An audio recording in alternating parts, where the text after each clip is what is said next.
तर पाहू शकता मित्रांनो, हा पाण्याच्या टाकी मागे बसलेला होता साप.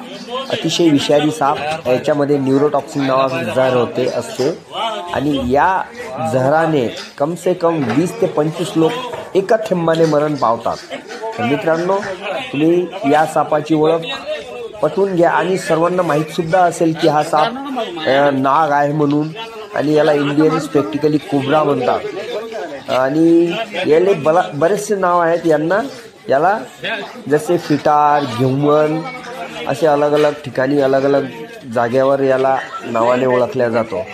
मित्रांनो, असे साप जर कुठेही आढळल्यास जवळच्या सर्पमित्रांना कळवा, नाहीतर